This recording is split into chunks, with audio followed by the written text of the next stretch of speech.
ఎర్ర సముద్ర తీరం ఒక యుద్ధభూమిని తలపిస్తుంది. యెమెన్లో హౌతీ తిరుగుబాటుపై అమెరికా సైన్యం తీవ్ర స్థాయిలో విరుచుకుపడింది. ఈ దాడిలో ఇప్పటివరకు 53 మంది మరణించారు. రాజధాని సనా చుట్టుపక్కల ప్రాంతాలు భారీ శబ్దాలతో దద్దరిల్లిపోయాయి. ఇక మీ సమయం అయిపోయిందని అధ్యక్షుడు ట్రంప్ హౌతీలను తీవ్ర స్థాయిలో హెచ్చరించారు. వారికి మద్దతిస్తున్న ఇరాన్ కూడా తప్పుపట్టారు. అమెరికా నౌకలు విమానాలపై దాడులు చేస్తున్న హౌతీలు పరిహారం చెల్లించుకోవాల్సిందేనంటూ స్పష్టం చేశారు. తాజా పరిణామాలతో పశ్చిమాసియా అట్టుడుగుతోంది.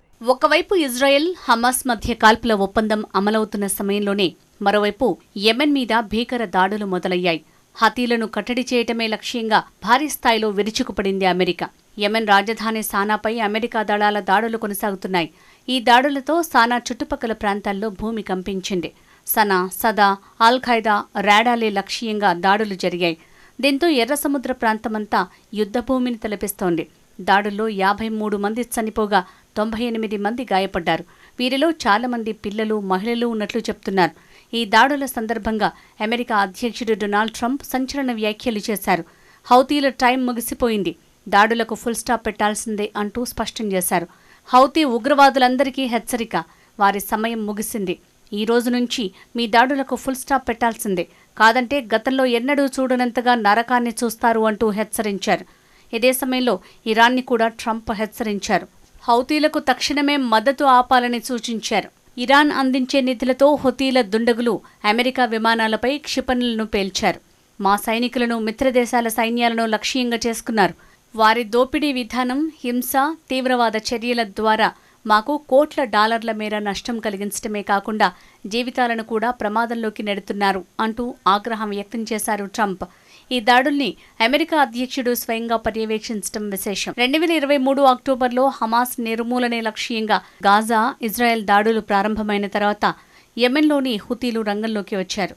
ఎర్ర సముద్రం, గల్ఫ్ ఆఫ్ ఏడెన్లో ఇజ్రాయెల్, అమెరికా, యూకేలకు సంబంధించిన నౌకలే లక్ష్యంగా దాడులు ప్రారంభించారు.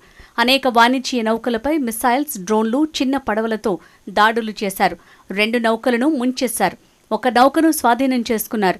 4 సిబ్బందిని చంపేశారు. 2023 నుంచి హౌతీలు 174 సార్లు అమెరికా యుద్ధ నౌకలపై, 145 సార్లు వాణిజ్య నౌకలపై దాడి చేసినట్టు సమాచారం. ఇది ప్రపంచ వాణిజ్యానికి ఆటంకంగా మారింది. గాజాలో ఇజ్రాయెల్, హమాస్ మధ్య జరుగుతున్న యుద్ధంలో పాలస్తీనీయులకు మద్దతుగా తామే చర్యలు తీసుకుంటున్నామని హౌతీలు ప్రకటించారు. ప్రపంచ సముద్ర వాణిజ్యంలో దాదాపు 15% ఎర్ర సముద్రం ద్వారానే జరుగుతుంది. కానీ దాడుల కారణంగా ఏడాదికి పైగా ప్రధాన షిప్పింగ్ కంపెనీలు ఈ మార్గాన్ని ఉపయోగించడం నిలిపివేశాయి. దీనికి బదులుగా దక్షిణాఫ్రికా చుట్టూ ఎక్కువ దూరం ఉండే మార్గాన్ని ఉపయోగిస్తున్నాయి. ఈ పరిణామాల నేపథ్యంలో యెమెన్లో హౌతీలపై అమెరికా సైన్యం విరుచుకుపడింది. అటు హౌతీలు అమెరికా దాడులకు స్పందనగా ఎదురు దాడులకు దిగారు.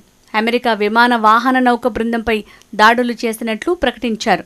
తొలుత తాము మొత్తం 18 క్షిపణులు, డ్రోన్లను యుఎస్ఎస్ హరీ ట్రూమన్, దాని సహాయ నౌకలే లక్ష్యంగా చేసుకుని ప్రయోగించినట్లు చెప్పారు. ఆ తర్వాత కొన్ని గంటలకు మరో విడత తాము దాడి చేసినట్లు పేర్కొన్నారు. అమెరికా వర్గాలు మాత్రం హౌతీ ప్రయోగించిన డ్రోన్లు, క్షిపణుల్ని కూల్చివేస్తున్నట్లు ప్రకటించారు. హౌతీలు ప్రయోగించినట్లు భావిస్తున్న ఓ క్షిపణి ఈజిప్టును తాకినట్లు తెలుస్తోంది. సినాయ్ ద్వీపకల్పంలోని తీర ప్రాంత నగరమైన షర్మ్ ఎల్ షేక్ సమీపంలో పడింది. ప్రాణ నష్టం వివరాలు తెలియరాలేదు.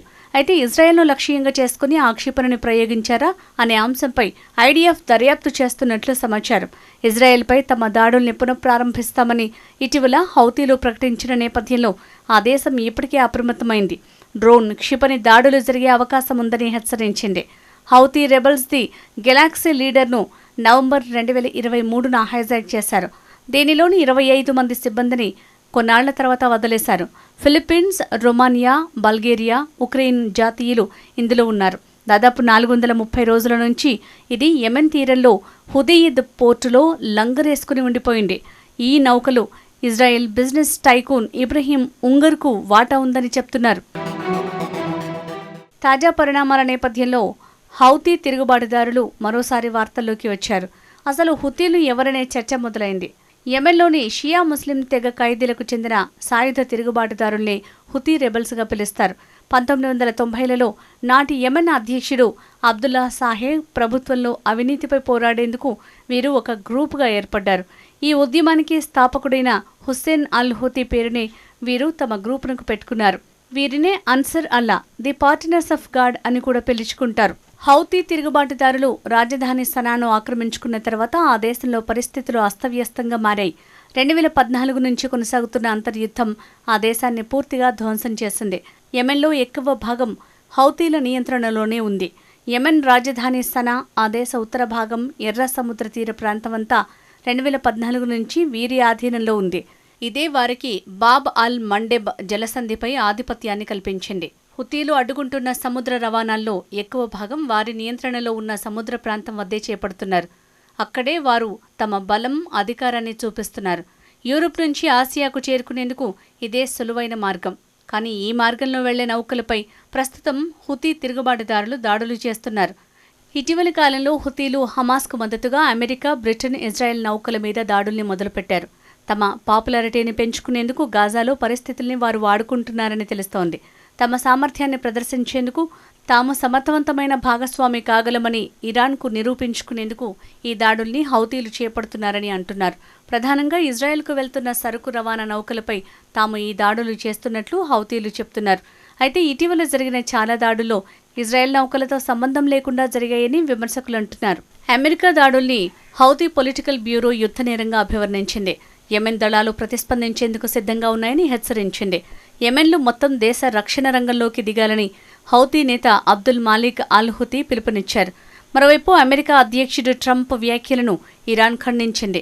హౌతీల దాడుల్లో తమ దేశానికి ఎటువంటి ప్రమేయం లేదని Iran revolutionary guard chief general Hussein Salami స్పష్టం చేశారు.